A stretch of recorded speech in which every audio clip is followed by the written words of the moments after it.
Je ne sais pas vraiment par où commencer, mais il faut que je parle. Il faut que je dise la vérité, même si elle me fait honte. J'ai fait de graves erreurs. Tout a commencé de manière presque anodine. Un soir, seul avec mes pensées, j'ai écrit anonymement sur Reddit. Je voulais des avis. Des conseils. Une validation, peut-être. Je me demandais comment convaincre mon mari d'ouvrir notre relation. Oui, déjà là, ça en dit long. À ce moment-là, je ressentais une attirance pour un collègue.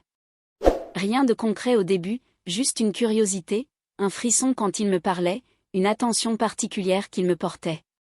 Et au lieu de prendre du recul, j'ai alimenté ça. Sur ce forum, j'ai écrit des choses horribles sur mon mari. Des choses fausses. J'ai même osé me moquer de lui, de son intimité, alors qu'en réalité, il n'y avait rien à critiquer.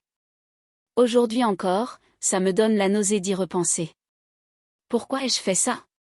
Peut-être parce que je cherchais une excuse. Une justification pour ressentir ce que je ressentais pour un autre homme. Plus je passais du temps en ligne, plus je m'enfonçais. Et un jour, j'ai franchi une ligne invisible.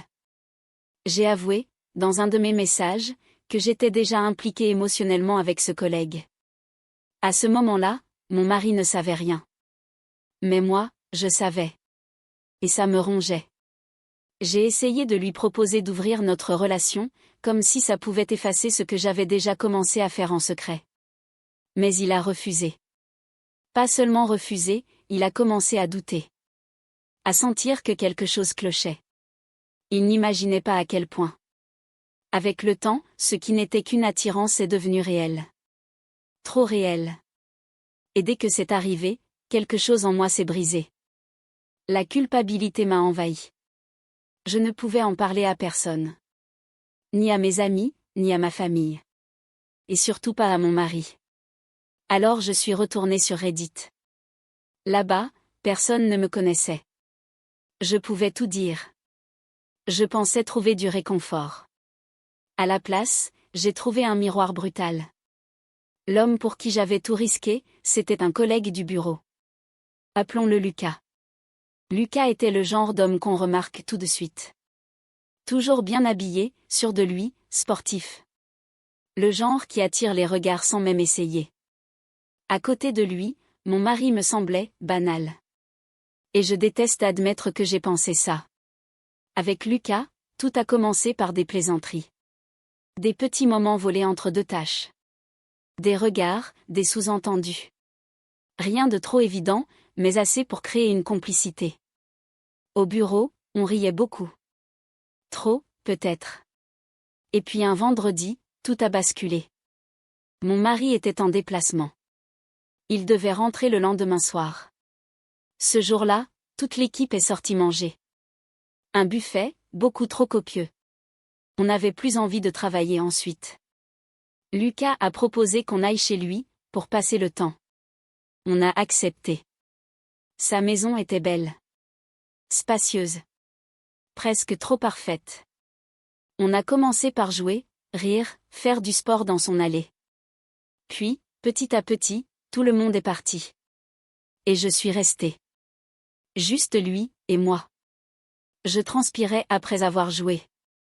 Il m'a proposé de me rafraîchir. J'ai accepté. Sur le moment, ça me semblait innocent. Quand je suis revenue, il avait préparé des boissons. L'ambiance avait changé. Plus calme. Plus lourde. On s'est installé dans sa chambre, devant un film sans intérêt. Mais ce n'était pas le film qui comptait. Je me sentais différente. Audacieuse. Presque comme une autre version de moi-même. J'ai fait un pas vers lui. Ce qui s'est passé ensuite n'avait rien à voir avec ce que j'avais imaginé pendant des mois. Tout est allé trop vite. Maladroitement. Sans connexion réelle. Ce moment que j'avais idéalisé s'est transformé en quelque chose de vide, presque gênant. Il y a eu un silence étrange après. Une distance immédiate. Comme si tout ce qui avait été construit pendant des mois n'avait jamais vraiment existé. Je suis restée un moment, perdue dans mes pensées. Puis j'ai compris. Ce n'était pas ce que je voulais. Ce n'était pas mieux. Ce n'était rien. Sur le chemin du retour, seul dans la voiture, la réalité m'a frappé de plein fouet. Tout ce fantasme, toute cette attente, pour ça. Et à cet instant précis, une vérité m'a transpercée. Mon mari n'était pas le problème. Je l'avais été depuis le début. Je n'ai presque aucun souvenir du trajet de retour. Juste cette sensation lourde, comme si quelque chose s'était définitivement cassé en moi. Plus j'y pensais, plus une vérité s'imposait, froide et impossible à ignorer. Tout ce que j'avais construit dans ma tête autour de Lucas n'était qu'une illusion. Pendant près d'1 an, j'avais nourri ce fantasme. Je l'avais idéalisé, transformé en quelqu'un qu'il n'était pas. Et pour ça, j'avais commencé à voir mon mari sous un jour injuste, presque cruel. La comparaison n'avait jamais été réelle. Elle était faussée dès le départ. Ce soir-là, seul chez moi, j'ai repensé à mon mari. À tout ce qu'il était vraiment. À sa patience, à sa constance, à ces petites choses du quotidien que j'avais fini par considérer comme acquises. Et surtout, à cette connexion sincère que nous avions toujours eue. C'est à ce moment-là que j'ai compris quelque chose de douloureux. J'avais méprisé ce que j'avais de plus précieux. Pire encore, je l'avais exposé, ridiculisé, sur Reddit, devant des inconnus. Je me suis revue écrire ces messages. Les relire. Chercher l'approbation de personnes qui ne me connaissaient pas. Pourquoi leur avis comptait plus que celui de l'homme qui partageait ma vie? Je n'avais aucune réponse. Quand mon mari est rentré le lendemain, je n'ai rien dit. Pas un mot. Je portais ce secret comme un poids invisible, mais écrasant. Chaque regard qu'il me lançait me donnait l'impression qu'il pouvait voir à travers moi. Alors j'ai continué à me cacher, derrière un écran. Encore une fois, je suis retournée sur Reddit. Cette fois, j'ai tout raconté.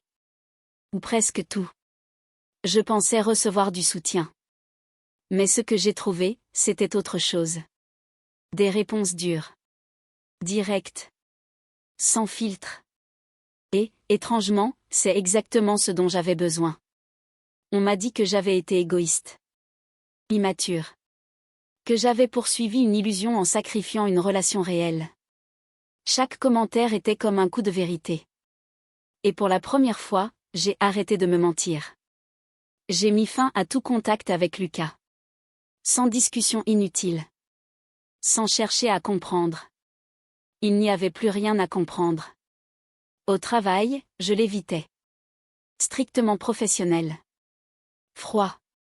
Distant. J'ai même demandé à changer de service. Certaines collègues ont remarqué. Elles ont vu que quelque chose avait changé. Certaines avaient déjà perçu cette chimie entre nous, ce qui m'a glacée. Je me suis alors mise à faire des efforts, pour paraître irréprochable.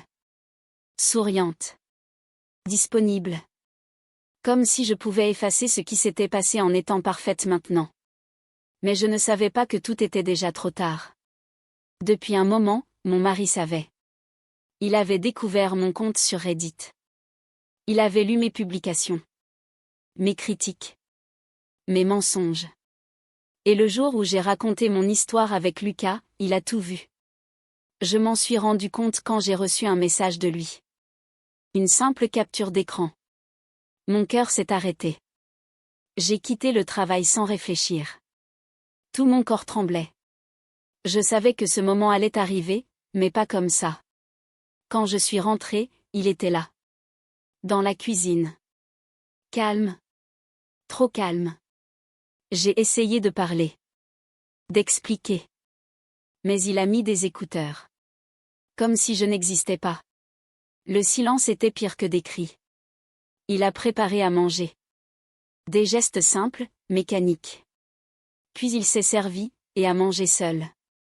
Je me tenais là, à quelques mètres, complètement impuissante. Quand j'ai finalement réussi à parler, j'ai tout avoué. Cette fois, vraiment tout. Mais il n'a pas réagi. Aucune colère. Aucun mot. Juste, rien. Cette absence de réaction m'a détruite plus que n'importe quelle dispute. Épuisée, je suis allée me coucher. 1 heure plus tard, il est venu me réveiller. Pendant un instant, j'ai cru qu'il voulait recoller les morceaux. Mais non. Il a simplement pris la couverture et m'a laissé une serviette à la place. Puis il est parti dormir ailleurs. Ce geste, silencieux, m'a fait comprendre à quel point j'avais tout perdu. La nuit a été longue. Froide. Le matin, la maison semblait différente. Comme vidée de toute chaleur. J'ai essayé de lui parler toute la journée. Il m'ignorait. Complètement. À un moment, j'ai tenté un geste pour me rapprocher de lui, mais il s'est retiré immédiatement. Comme si j'étais devenue une étrangère. Je ne l'avais jamais vu comme ça. Il n'a presque rien mangé. Il avait l'air épuisé, vidé. Puis, sans un mot, il est sorti de la maison. J'ai essayé de l'appeler. Aucune réponse. Alors je lui ai écrit. Un message sincère. J'ai dit que je l'aimais. Que je voulais réparer les choses. Que je voulais parler. Sa réponse est arrivée peu après. Courte. Froide. Il ne voulait plus parler. Il ne voulait plus de ce mariage. Il allait partir. Et à son retour, je devais être partie. La maison lui appartenait avant moi. Ces mots m'ont coupé le souffle. Il avait déjà contacté un avocat. À partir de ce moment-là, tout passait par un intermédiaire. Comme si notre histoire n'avait jamais existé. Après ce message, tout est devenu flou. Les jours suivants se sont enchaînés sans que je les vive vraiment. Je ne dormais presque plus.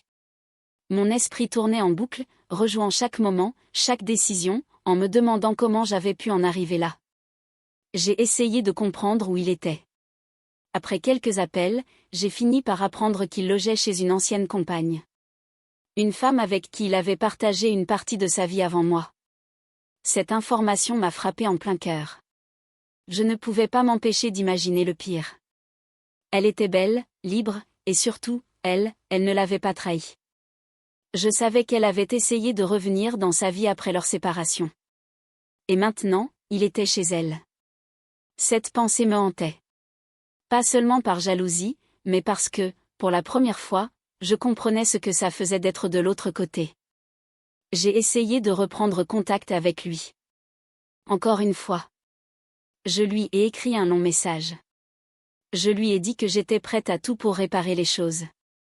Même à accepter une situation que je n'aurais jamais imaginée avant. Je lui ai proposé de rester mariée, même s'il voulait voir d'autres personnes. À ce moment-là, je ne pensais plus avec lucidité. Je voulais juste ne pas le perdre complètement. Sa réponse a été brutale. Une autre capture d'écran. Mes propres mots. Ceux que j'avais écrits sur Reddit. Les critiques, les moqueries, le manque de respect. Il n'a rien ajouté. Il n'y avait rien à ajouter. J'ai supprimé toutes mes publications immédiatement. Comme si effacer ces mots pouvait aussi effacer ce que j'avais fait. Mais il était trop tard. Je lui ai encore écrit. Je me suis excusée, encore et encore. Mais il ne répondait plus. Le silence était revenu. Un silence encore plus lourd qu'avant. Cela fait maintenant 3 jours que je ne dors presque pas. Mon corps est épuisé, mais mon esprit refuse de s'arrêter. L'anxiété est devenue constante, étouffante. J'ai dû m'arrêter de travailler. Tout ce qui me semblait normal avant, ne l'est plus. Je suis seule, face aux conséquences de mes actes. Et malgré tout, je continue de revenir là où tout a commencé. Sur Reddit. Encore une fois, derrière un compte anonyme. À chercher des réponses. Des conseils. Peut-être un peu de compréhension. Aujourd'hui a été particulièrement long. Chaque minute me rappelle ce que j'ai perdu. Je me sens perdue. Confuse. Vide. Je donnerais tout pour revenir en arrière, pour faire un autre choix, pour ne jamais franchir cette limite. Mais la réalité est là. On ne peut pas effacer certaines décisions. On ne peut que vivre avec. Je sais que j'ai fait une erreur. Mais je n'avais jamais imaginé que cela détruirait tout à ce point. Si vous écoutez cette histoire, peut-être que vous jugerez. Peut-être que vous comprendrez. Peut-être un peu des deux. Quoi qu'il en soit, réfléchissez toujours aux conséquences avant d'agir. Parce que parfois, un seul choix suffit à tout faire basculer. Et quand tout s'effondre, il est déjà trop tard. Si cette histoire vous a fait ressentir quelque chose, alors elle a rempli sa mission. Soutenez la chaîne avec un pouce bleu et revenez très vite pour d'autres récits encore plus forts.